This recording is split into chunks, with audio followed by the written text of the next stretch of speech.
The greatest thing in Michigan is to be a child of God. Well, some of you are awake.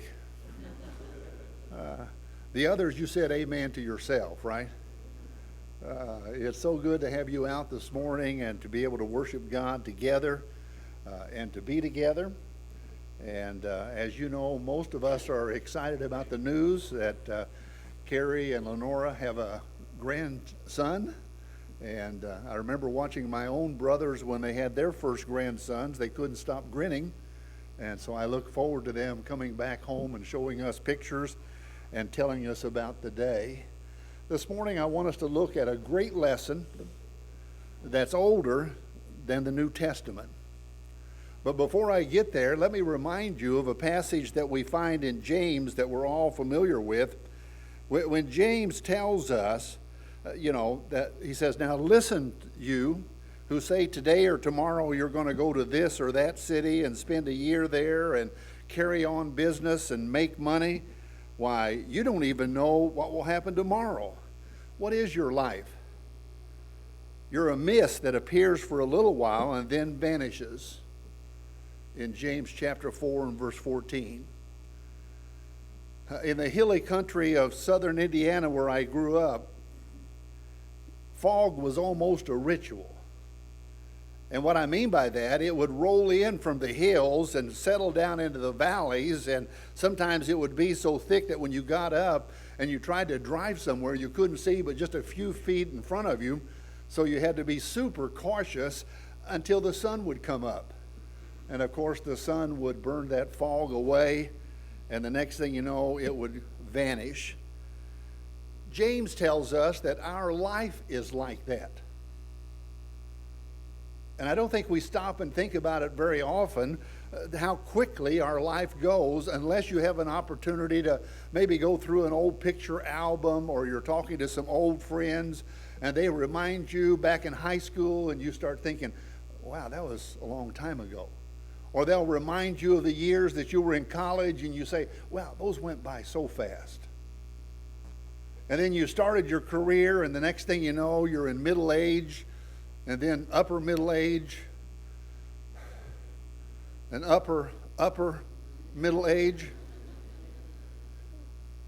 It just goes by so fast.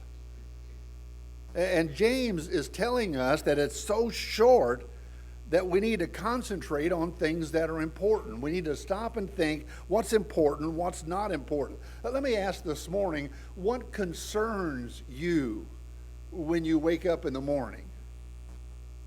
What is it that maybe gives you some anxiety, that you're kind of concerned and worried about a little bit? Believe me, in 100 years, probably what you and I are concerned about will amount to nothing. It wasn't important at all. But for the moment, we thought it was. In fact, if you want to measure how important some things are in your life, just ask yourself the question, 100 years from now, what difference will it make? And probably you'll find out how ridiculous and how meaningless most of our life is. Most of us are wrapped up in all kinds of problems and difficulties, and we look at life, kind of through a microscope when we ought to be using a wide angle lens and see the big picture. We'll focus on one individual tree and miss the whole forest while we're looking at the one tree. And it's all our perspective. And the next time you spend some time worrying about some aspect of your life, just ask yourself, how important is it really? What difference will it make in 100 years?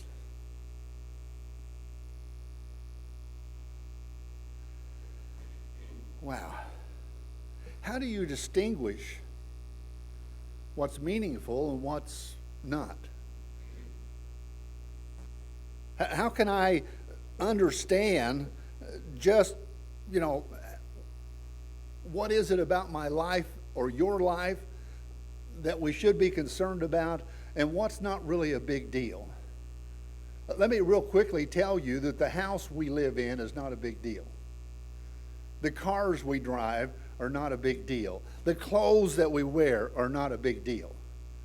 All of us remember the statement that Jesus made one time when he says, "Therefore I say unto you, not to worry about your life, what you will eat or what you will," I can't even read my notes. That's pretty bad. Thanks to my puppy, I have new glasses that I'm adjusting to. About what you will eat, nor about your body or what you will put on, because life is more than food, and the body is more than raiment. Luke chapter 12, verse 22. What is it that's meaningful? What is it that's really important as we sit here and worship our God? And the answer comes to us a lot of times when we've lost something important to us. If you lose your health, you lose your job, you lose a loved one, which our bulletin has a long list of folks who are struggling with losses this morning. And we start seeing what's important and what's not important. That's the challenge of our lives. To really, as we focus on what our life, maybe we're going to have a challenge. To distinguish really what it is that's meaningful. Oh, now I could have read it easily this way. Why didn't I wait?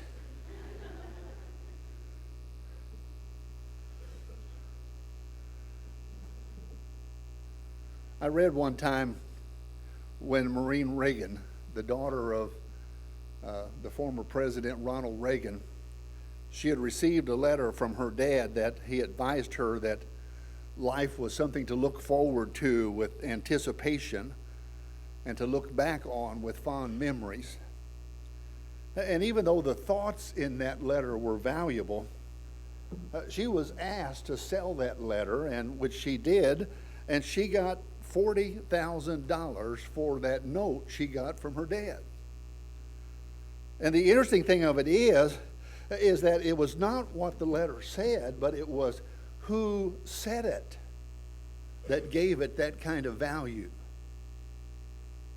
That's the way you and I look at the Word of God. It's not always exactly what we're reading, but knowing who had it written that makes every single word valuable to us. I want to go back and think about a man who God used to give a lesson, and it was almost 3,000 years ago, and he says that he was not a preacher. He says he was not a prophet. Matter of fact, he says, "I was no prophet, nor was I a son of a prophet." Don't consider me a prophet, he says. And it's interesting, but God still used him.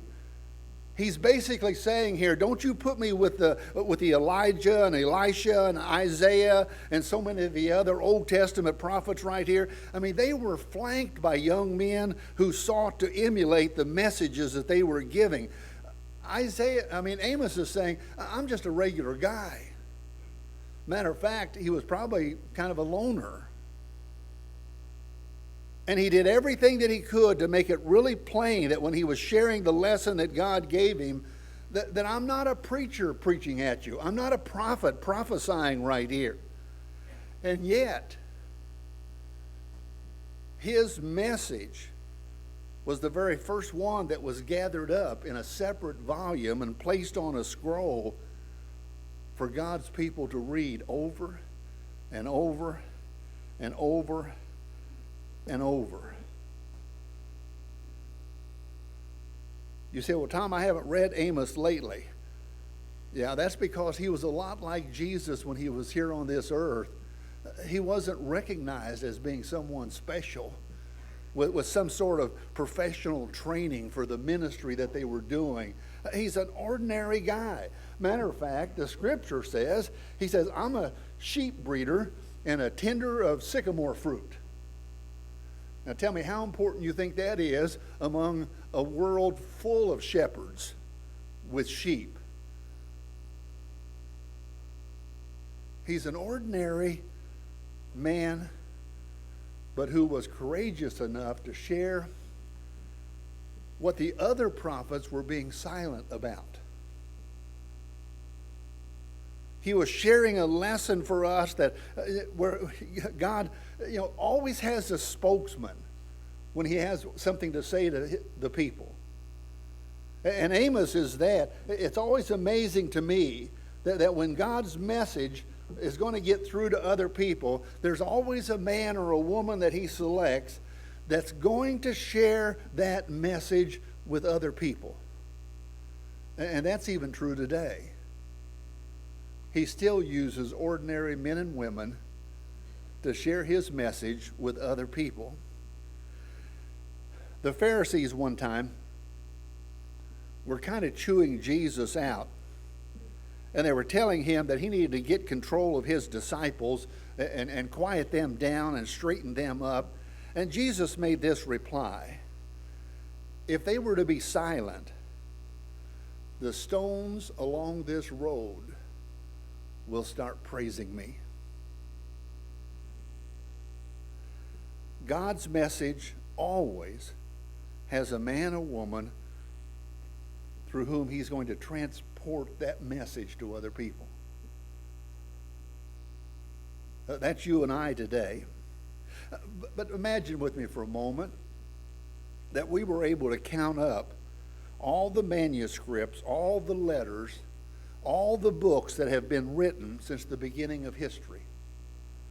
All the scrolls, all the letters, all the communication that was done early and later and later and later and later. Matter of fact, one writer says you can only estimate billions and billions of information. But all of them haven't survived with the same level of relevance. Certain things are important. Some things seem to fall by the wayside here. And the difference usually is to the degree that the writer was sharing universal truth that was going to apply forever. I always thought it was kind of interesting that some of the information that you and I were taught in high school and stuff that came down through history, that teachers had learned in college way back in the old days, and then they became teachers and they started sharing with us when we were young people. And you say, well, why that information? Why is that still being shared? And it's kind of interesting to me that if we were to give a test, on how a lesson is great or not, it has to answer the question, how important is it? Why should this be preserved? Why should this be shared?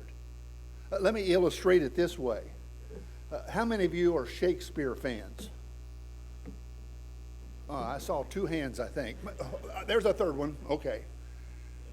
If you think about what is Shakespeare's appeal, why is it that Shakespeare is still being taught in high schools even today and performed by drama departments in high schools and colleges and stuff? Why is that still going on? What's the appeal right there? And the answer to that is the subject matter. Because when Shakespeare wrote about emotions and feelings that are so common even to people today, like the guilt in Lady Macbeth, or Hamlet's, hopeless contemplation of suicide, and the jealousy and the murder and the anger and the rage. All of those things are common emotions that still span the centuries and cross generations of people. Fan or not, Shakespeare still has an appeal. Now, I said that because I want us to look at a great lesson that still has appeal. And I want you to notice with me that, what is a great lesson right here? It's a lesson that has to deal with a subject matter that has a broad range and the wide application of the truth that's being shared right here. It's an application for people of all time. You say Amos was way back there. Yeah, that's why I say it's a great lesson before the New Testament. Because I want you to notice in our time together that over almost 3,000 years ago, most of us would say, well, what could anybody say then that would have any meaning whatsoever today? Why should I read something that was 750 years or more before Christ even came to this earth right here? Well, there's a reason. Amos says to seek good and not evil, that you may live. Seek good and not evil. Wow. He's pointing out here that every man and woman has the power of choice. Seek good, not evil.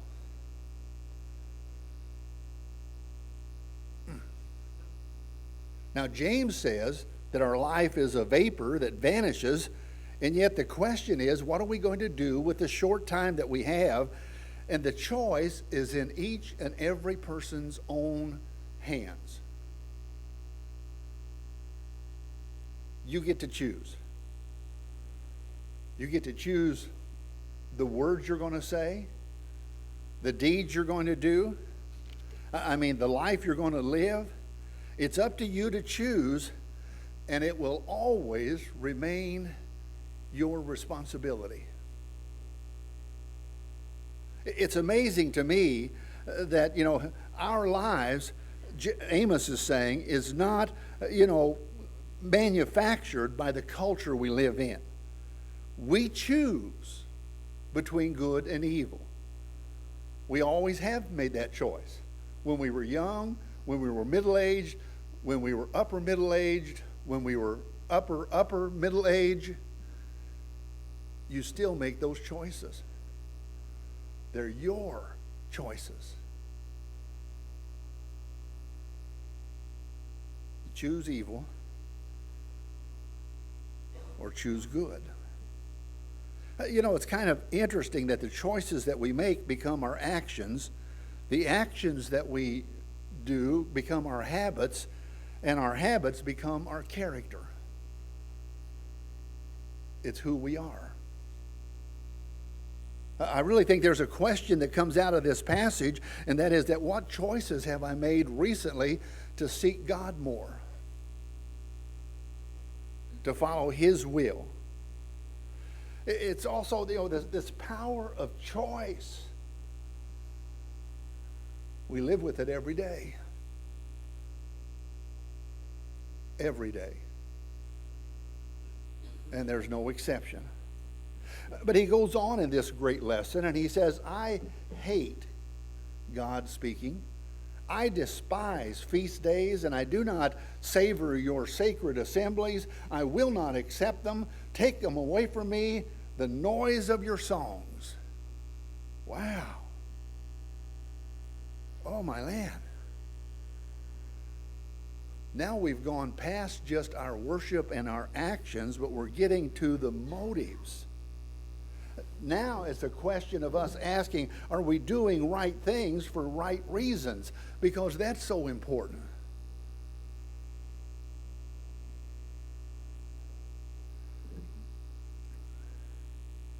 This truth was way before its time and has rolled down through the ages. Why do I do what I do? What is my motive behind it? What's my heart like right here? Jesus, on one occasion, he really blew this up into a bigger, teaching than what we're looking at here. When he was teaching his disciples, he says that in your heart, if you hate your brother, you're guilty of murder. Or if you look upon a woman and contemplate lust in your heart, you've committed the act and you're guilty.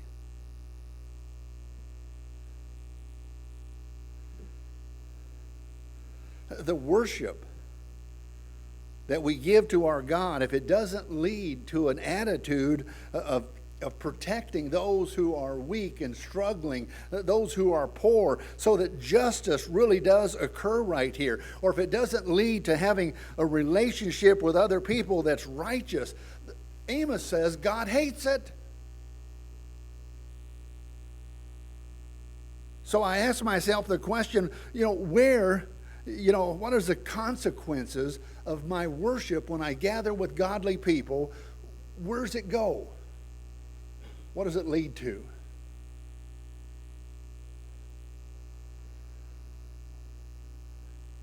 That was a big problem for the Pharisees, by the way, because they had their motives and their actions confused. They were a people that you and I read about that kept the law of Moses to the very letter, but their spirit was dry, their spirit was empty.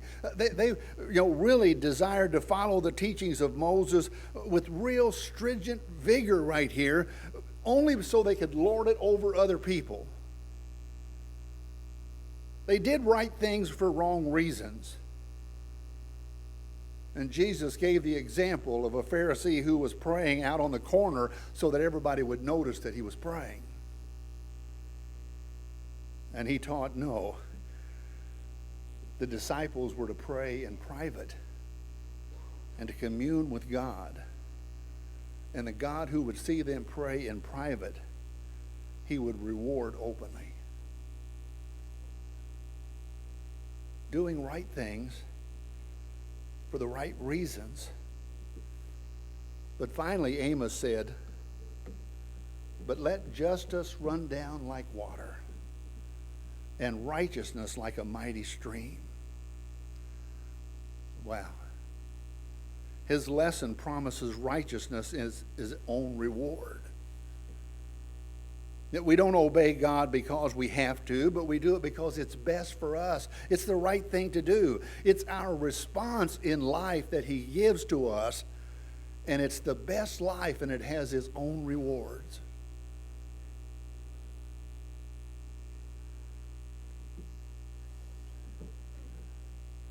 Amos, what are you saying? There's the power to choose. There's the heart that motivates the life, and the righteousness that's its own reward.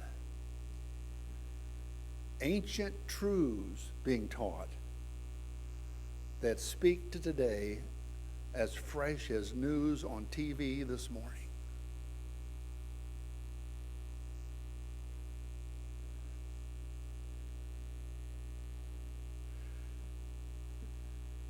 But have you chosen him? Is his spirit abiding in your heart? Is righteousness your response to the salvation that Christ has provided you? That's the lesson that's even older than the New Testament. But it's one that you can respond to if you have a heart to. We'd like to assist you if you'd like to be born again this morning through the waters of baptism. If you'd like to begin your close walk with him, we'd like to help you if you'd make it known. Would you come while we stand together and sing this song?